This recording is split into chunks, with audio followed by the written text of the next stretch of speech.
y'all. You're listening to Criminalist Behavior Podcast.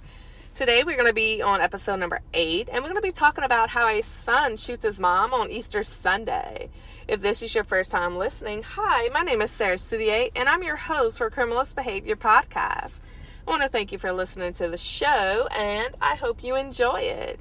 So, trigger warning, this episode may contain content of a graphic nature, including descriptions of physical violence against adults. So, Karen Maloz and Billy Maloz were known to other West residents of Southdown neighborhood as a friendly and caring couple. Karen Maloz was an acting director at Louisiana Workforce Commission. And the Louisiana Workforce Commission is an agency of the government that administers programs designed to enhance workforce growth and provide family-sustaining jobs for Louisiana residents. The commission monitors employment. It also administers unemployment compensation and tax funds, and it provides training resources for employers and employees and oversees worker compensation benefits. This agency also gathers and supplies information on the labor market and occupational sectors throughout Louisiana. Billy Maloz, also known as Bill, he was part of a firm called Lazarell Picu Wells Simpson Lorano LLC, and he became part of that firm in 2003 and a partner in 2007. The focus of that firm is primarily insurance coverage, and it covers litigation involving all manners of marine insurance, commercial property insurance, and general liability insurance. It includes excess and umbrella bumbershoot liability insurance as well.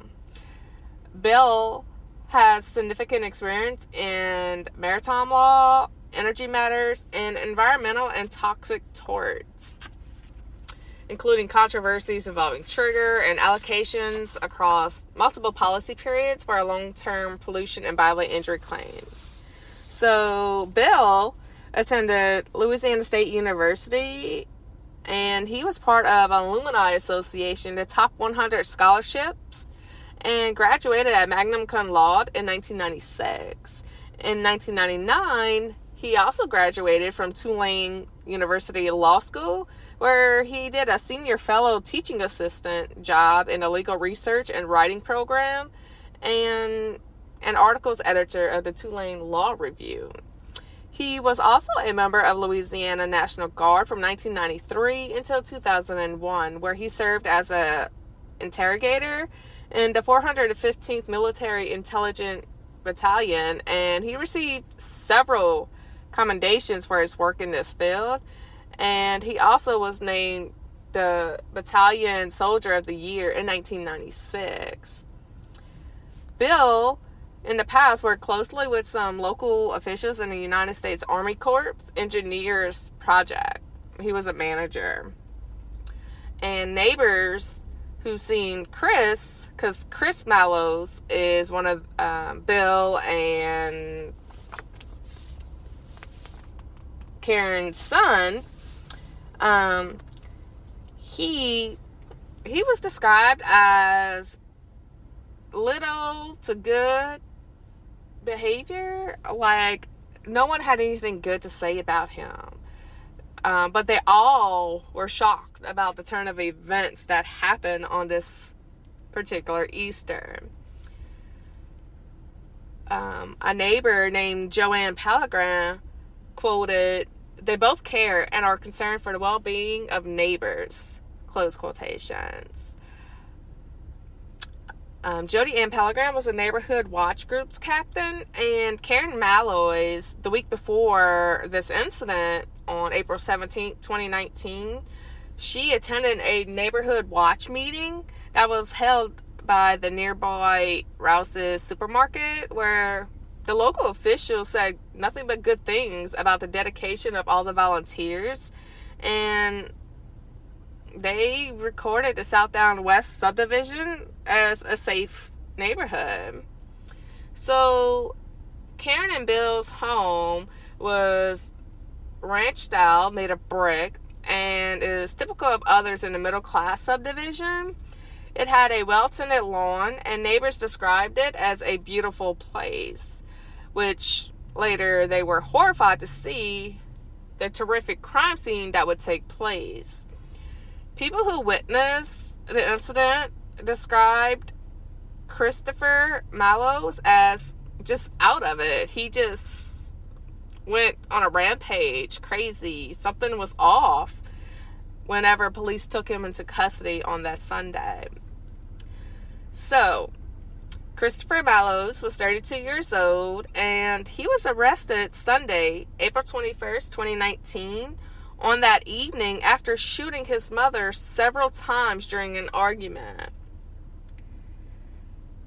He was charged with attempted second-degree murder and aggravated criminal damage to property. Police were called around 6 o'clock that night to the Maloz home to investigate reports of shots being fired, and authorities found a woman in her 60s. This would be Karen. She was suffering from multiple gunshot wounds to her upper torso. Karen was taken to a local hospital where she was listed in critical condition.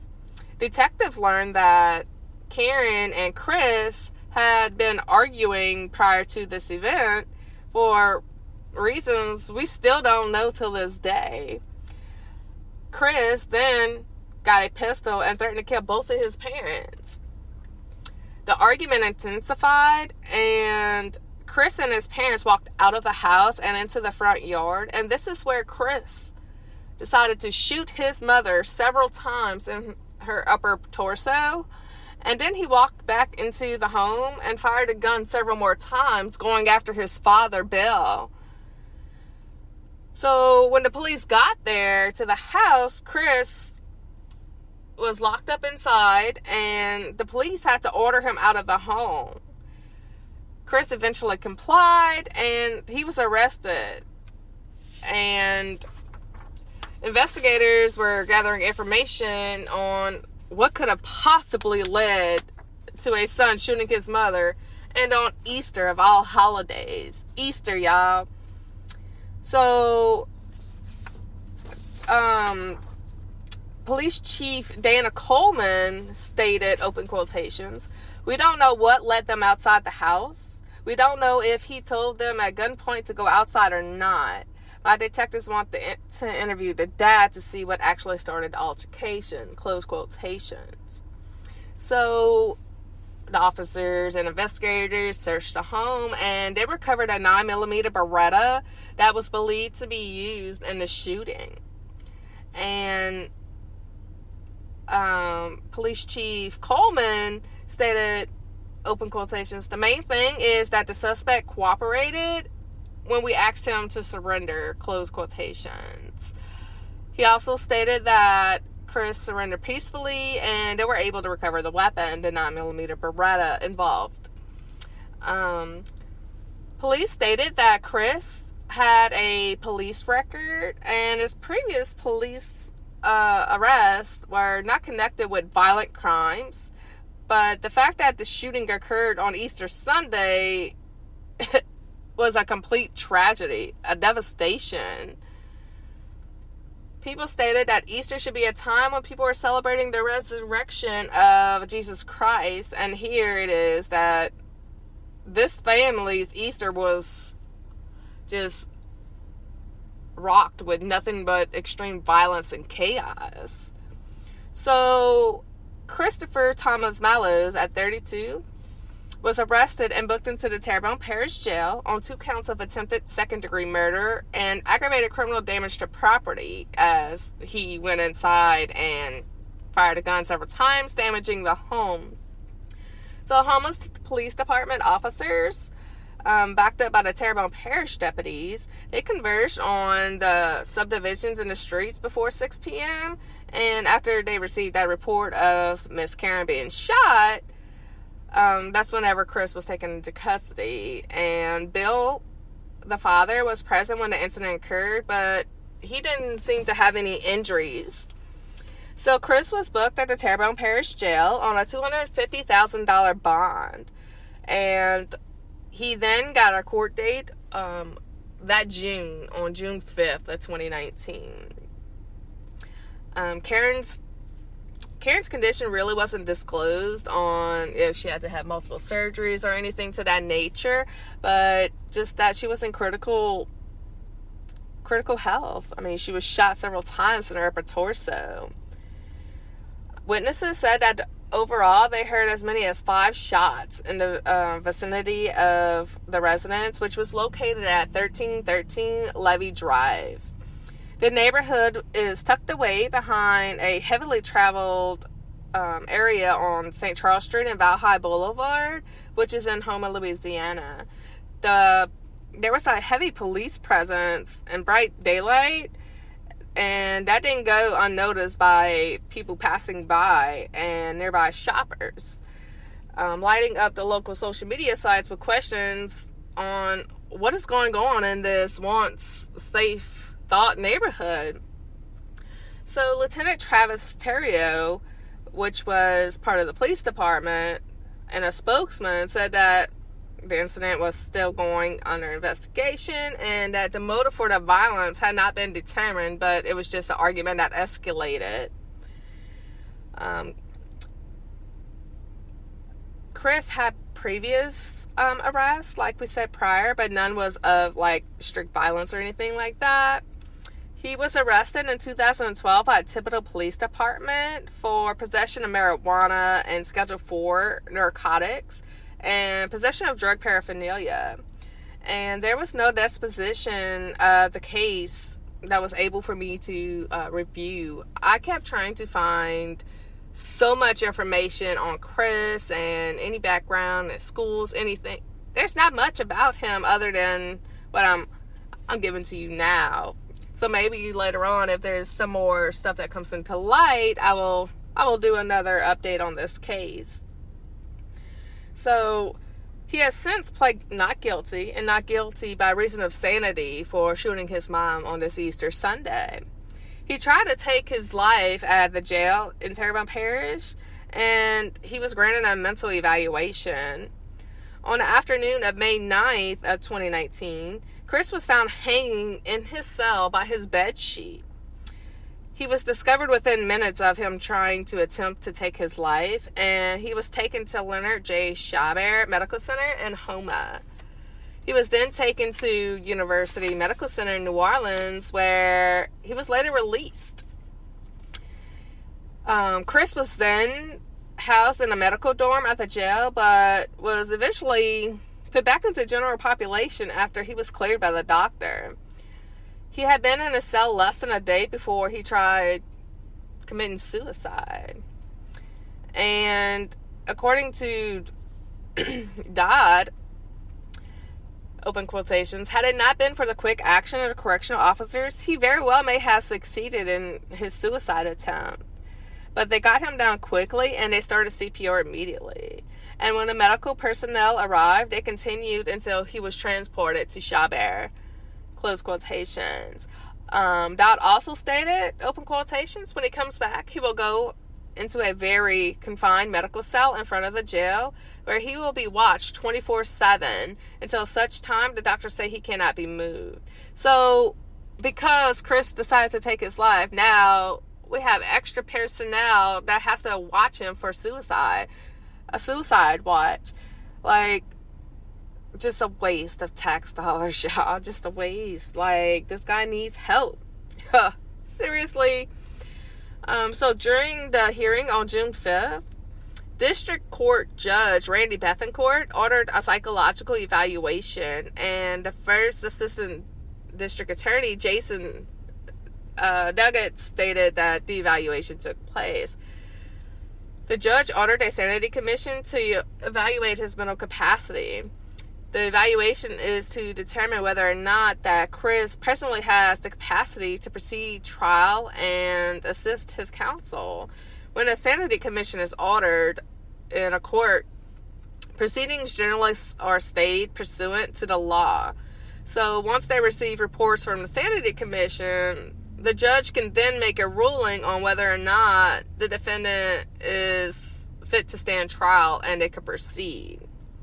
So, like I said, Chris is currently on a $250,000 bond, and he's being represented by Greg Raffanino of Houma.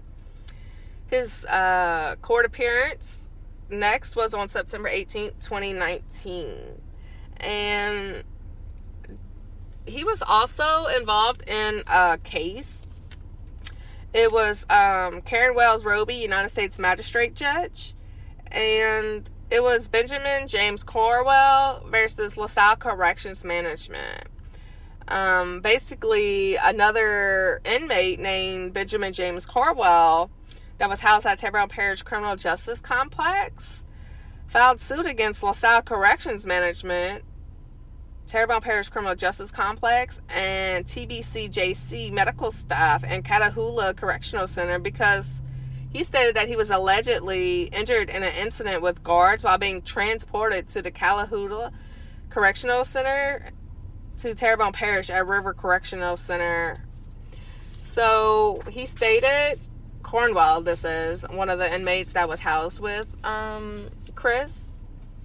He stated that on October 12, 2020, he sustained injuries while being transported in a small compact minivan used to transport prisoners. And he filed this suit October 26, 2020, and alleges that an 18-wheeler and another vehicle were involved in an incident directly in front of the transport van. And while the van tried to avoid hitting the vehicle in front of them, it was rear-ended whenever they were trying to brake. There were 4 other passengers during this commute, and Christopher Maloz was one of those passengers. He stated that none of them were wearing seatbelts, and they were shackled by their hands and feet. And he stated that the van driver wrote all the names down of the passengers, but they were not able to get medical treatment by EMTs at the scene. And instead, they were told that they're going to be treated at the jail by their personnel. So Chris was involved in this, and a judge basically stated, it is therefore recommended that claims against Terrebonne Parish Criminal Justice Complex, LaSalle Corrections Management, TBCJC medical staff, and Catahoula Correctional Center to be dismissed with prejudice for failure to state a claim. So they didn't have a claim to stand on. Like, they didn't have a foot to stand on in allegations against them in this suit that Cornwell was trying to go against. And it is unknown if Maloz was trying to make a complaint in reference to this suit as well, but he was a passenger that was involved in this suit. That's why I mentioned it. So there's a new grant for Terrebonne Parish that will help local officials work together and to stop this from happening. Like, they call it the collaborative, where there's non-regional coordinators that work as a team to stop the violence in our area. So this, y'all, is crazy. This, I don't understand. How someone who brings you into this world, your mother and your father, what could have possibly escalated? Now, I do know that they stated that drugs were previously involved in a previous arrest. It is unknown that if he was on drugs, but I'm gonna assume, just assuming, that he may have been, and that's what altered his mind to be able to shoot his mom and then later go shoot his father. And then he must have been in a mental state that he tried committing suicide in jail. I am very interested to know what y'all think about this case. If y'all know any more information in regards, I mean, I diligently searched for information.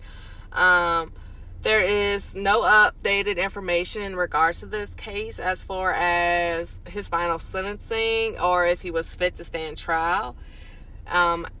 Like, this happened in 2019, and then September is whenever they wanted to do that mental evaluation, psychological, that the judge ordered. And then right after that, that's when COVID hit. And here we are. We just started the year 2024. You think we would have seen some progress on this case, but yet, no, I don't see it. So I am very interested in this. I looked it up in the jail records. I tried looking it up under Louisiana state cases. I mean, I went on a rampage, y'all, trying to find as much information in regards, but it is known to me at this time he's still waiting trial for his final disposition and stating whether he's mentally fit to stand trial. So, if you enjoyed our show, please rate and review us on Apple Podcasts, Spotify, YouTube, Google Podcasts, or wherever you listen to your podcasts. Be sure to like, share, rate, and review. Y'all, those reviews help out so much. And come back in a couple of days, as I am going to give you a case where a husband planned his wife's kidnapping, y'all. He is caught planning his wife's kidnapping, and y'all, the kidnapping took place, and oh my God, the stuff that unfolds in this case. So until then, this is your host, Sarah.It, and I hope you have a wonderful night. And please, y'all, please, don't go shooting y'all mama and y'all daddies. And of all days, Easter Sunday, please get the help if you are struggling mentally. No life is worth an argument. It's not worth it, y'all. Stay off drugs. Hugs, not drugs. Until then, I'm your host, Sarah.It, and please like, share, comment, follow, subscribe to Criminalist Behavior, a Louisiana true crime podcast. Thank y'all, and have a great, great day.